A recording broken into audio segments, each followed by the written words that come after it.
এই রেকর্ড, তারপরে ক্যাসেট, তারপরে সিডি, ডিভিডি, এই জিনিসগুলো উবে যাওয়ার দরুন যেটা ভয়ঙ্কর অবস্থা হলো সেটা হচ্ছে মানুষকে উপহার দেওয়া যায় না গান।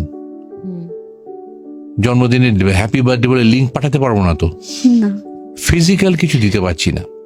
মানুষের ঘরে গেলে পরে একজন একটি শিক্ষিত পরিবারে বা রুচি সম্পন্ন পরিবারে গেলে সেখানে যে একটা দেখবো যে দুটো গানের রেকর্ড রয়েছে বা গানের ক্যাসেট রয়েছে, বা প্রচুর, তোর কাছে কি ক্যাসেট আছে দেখি তো, আমার এই গানটা কপি করে দিবি, একটা টিডিকের ফাঁকা ক্যাসেট দিয়ে আসা হলো, আর কি সব কোম্পানি ছিল তারা সেইগুলো কপি করে তোকে দিয়ে দেবো, সে কপি করে পাঠিয়ে দিত। আমরা লিখে রাখতাম আবার 1 নম্বর গান, 2 নম্বর গান, 3 নম্বর গান করে। এটা বিরাট অকুপেশন ছিল। ক্যাসেট জড়িয়ে যেত, সেটাকে আবার স্ক্রুড্রাইভার কিনে এনে খুলে কেটে সেলোটেপ দিয়ে জুড়ে, আবার কত ব্যস্ত ছিল মানুষ।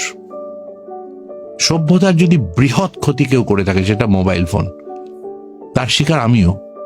কিছু কাজ নেই তো রিলস দেখছি বসে বসে, এমন জিনিস যে মানুষকে সহজে এনগ্রস করে ফেলে।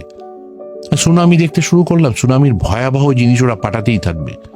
অলক্ষ্য থেকে কেউ একজন দেখে যাচ্ছে যে লোকটা কি পছন্দ করে, এবং তখন সে পাগল করে দিতে শুরু করবে তোমাকে ওই জিনিসগুলো পাঠিয়ে পাঠিয়ে। তুমি 2 কি 3টে পেট নিয়ে কিছু দেখো, পোষ্যদের নিয়ে, যদি বেড়াল দেখো বেড়ালই পাঠাতে থাকবে, যদি কুকুর দেখো কুকুরই পাঠাতে থাকবে।